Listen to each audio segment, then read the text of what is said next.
So in this section, what we'd like to talk about is that concept I mentioned earlier of segmentation and targeting. And this is a critical idea for marketing and very important for where we're going, which is brand positioning.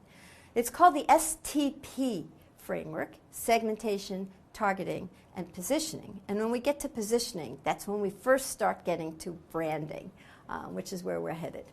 So the positioning process says you start with segmentation, with S of STP. And segmentation says that you identify variables that allows one to segment the market. Okay? So we're going to figure out different schemes for how to break up the market into different market segments. The second part, the T, is targeting. You would evaluate the attractiveness of each of these segments, and you choose a segment to target. And the third piece is positioning.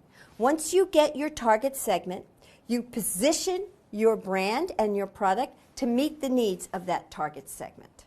STP, segmentation, targeting, and positioning. So let me just give you the idea of why this is so important to have segmentation, targeting, and positioning. And what I'm putting up on the background now is a slide that shows you the importance values two different segments have for roof tiles. So on this graphic, you can see the yellow segment doesn't think price is that important. They don't care about whether or not it's a low price, but they do care about how attractive the tiles look. And they really care about how durable the tiles are. On the other hand, the blue segment, they care a lot about the price. They want a low price. They don't really care that much about how it looks, and they don't care that much about how long the tiles last.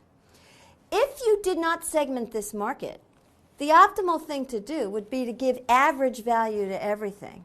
And what you would do, therefore, is not please anybody. The average value here would be not a low enough price for the people who care about low price and not enough durability for the people who care about durability. In some sense, I think of that as the lukewarm tea. You can have hot tea and iced tea, and if you give average, it's lukewarm tea and nobody's happy. So one of the reasons to segment the market is if you don't, you tend to try to reduce costs and go to the average value, and you're not meeting anybody's needs.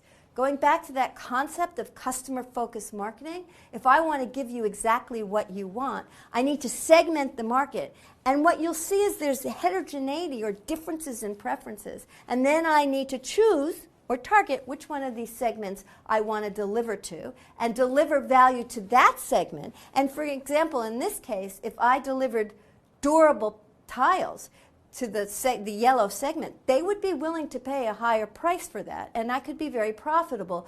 But if I went to a lukewarm thing, I might not sell to anyone. So segmentation means I divide the market up into market segments. In fact, let me just define it formally here. Market segmentation is the process of dividing up the market into distinct subsets, where any subset could conceivably be selected.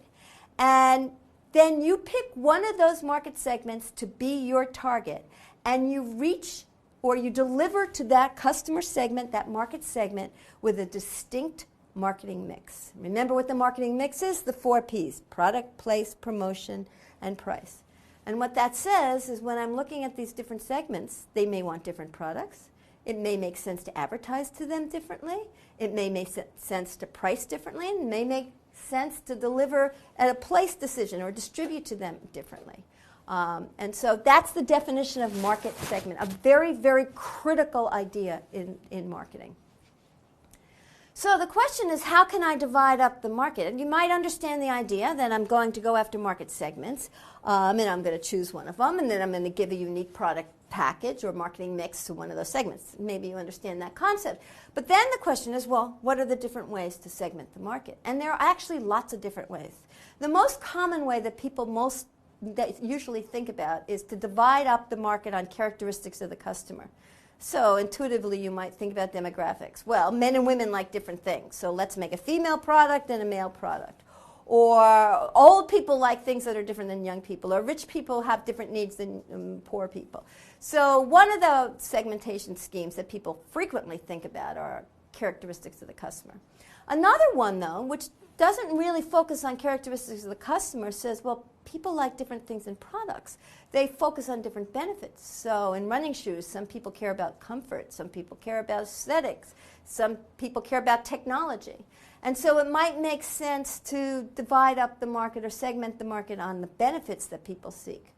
A third way to think about it is, how do people purchase? Maybe they purchase online. Some people purchase online. Some people like to go to physical stores. Some people like to use their phones. Or some people purchase very frequently. Some people only purchase once a year. Some people like to switch around. Other people like to be loyal. All of these are different characteristics that you can use to segment the market. Let me just give you a few examples of some of the interesting ways that people have segmented the market, just to give you some ideas. One of the ones, people talk about demographics, so they talk about old versus young, male versus female, city dwellers versus country dwellers. Another thing that, and I'm sure you've heard of this, you may not know it by this term, another way to think about it is cohort analysis. And what cohort analysis says, it's not really whether you're young or old, it's the life experiences that you've experienced as a cohort.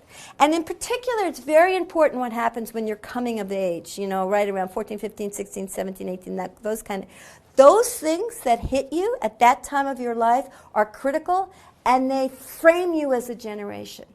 And so this is the idea, you've heard probably of baby boomers. That's a cohort. Baby boomers were born, there's two cohorts of baby boomers. There's ones that are born about 1950, and then the ones that are born, you know, about 1960. And that cohort of baby boomers all come of age at a certain time. Certain things happen when they come of age, and they react as a generation. Generation X is another cohort. And what you're hearing about nowadays really is Generation Y. People who are coming of age now, these are the kids who are in college. They think of Generation Y, millennials. And why do we really focus on the current generation? Who's in college now? What's that current generation? Marketers are very interested in the generation as they come of age, when they're in college or when they're this age, because many times you make purchases at this age and then you're loyal to those brands over time. So marketers feel like it's very, very important to get in those people's consideration sets right at this time, and so they spend a lot of time studying the cohort of today. And today's cohort is Generation Y. Generation Y is very different from all the other generations. First of all, it's a generation that was completely brought up on the computer. They think about free content. They think about the social environment. They're totally comfortable social network. Everything's wireless. They think about things being designed exactly for them. They're totally used to customization. This is a generation, electronic generation, that's quite different from their parents and from generations beforehand. And you really need to understand Generation Y or the millennials in order to market to them. What they don't like is mass marketing. They don't like any kind of restricted access. They don't like things that are going down the beaten path. They like new, they like different, they like customized. Millennials are big shoppers, but many times they co-purchase with their parents. Some of the millennials still live with them and are supported by their parents. They think about information electronically. They are not readers of paper newspapers. They don't care about print anymore. They're very, very comfortable multitasking and co-creating with the product. They're very connected, and the millennials tend to be socially responsible. So if you're segmenting the market by cohorts and you decide to target the millennials, you would have to design a targeted product or position your brands in a specific way to meet the needs of the millennials. Another way that markets tend to be segmented are by geography. It turns out that people who are similar tend to live together in the same neighborhoods. And there are different ways to segment. There's a segmentation scheme called PRISM that actually defines the entire country based on these geographic clusters. And they're not defined necessarily about where they are. So you could have a geographic cluster with some characteristics that's in California, and people who live in New York may be in that same cluster. So people who live, say, in Beverly Hills, California, may be similar to people who live in Scarsdale, New York, and those two may be in the same cluster, even though they're separated by 3,000 miles. So the prism clustering or zip clustering says, if you tell me your zip code, and this, I'm giving you a United States example, but this kind of notion of geographic segmentation is true around the world. People who are similar tend to live in neighborhoods that are similar. And so you tell me where you live, I have some ideas of the kinds of things you might like, the products you might like, the clothes you might wear, the media you may attend to, etc. And what we find out, and we'll talk about later on in one of the other parts of this program when David Bell comes and talks to you, that it turns out that where you live physically also affects your online behavior. So location is a very, very important variable in thinking about segmentation. And there are lots of maps that can divide up, say, the New York City, for example, into a block by block by block segmentation scheme and show different consumer behavior by blocks in New York City. That's how tight the segmentation, geographic segmentation can be. Once you define your segmentation variables, then you need to select a target segment. And so what makes a segment attractive? You need to balance the attractiveness of the segment with your capability to deliver to that segment. And you need to constantly monitor whether the actual buyers that you're targeting are matching what you think that they should be doing. So how do you pick this segment? You determine the attractiveness of the segment. How big is it? How much growth is there? How much money do they have to spend? How stable is it? All of these are signs of an attractive segment. Then you think about, well, how good are you at meeting the needs of that segment? What's your current position with respect to that segment? How easy is it for you to address the needs of that segment? And then you think about, well, what about the competition? How many people are going after that segment? What's the strength of the competitors? So are there potential competitors coming in? And what you want to do is pick the most attractive segment where you have a differential advantage over the competition. That's the best target segment for you to consider.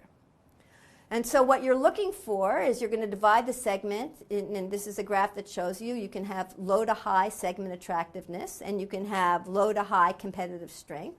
And the best segment to go after or to target would be the most attractive segment where you are strongest relative to the competition. That's perfect. Sometimes you can't get the perfect segment, and so you may choose something that's a little bit less attractive but still something that you think would be profitable.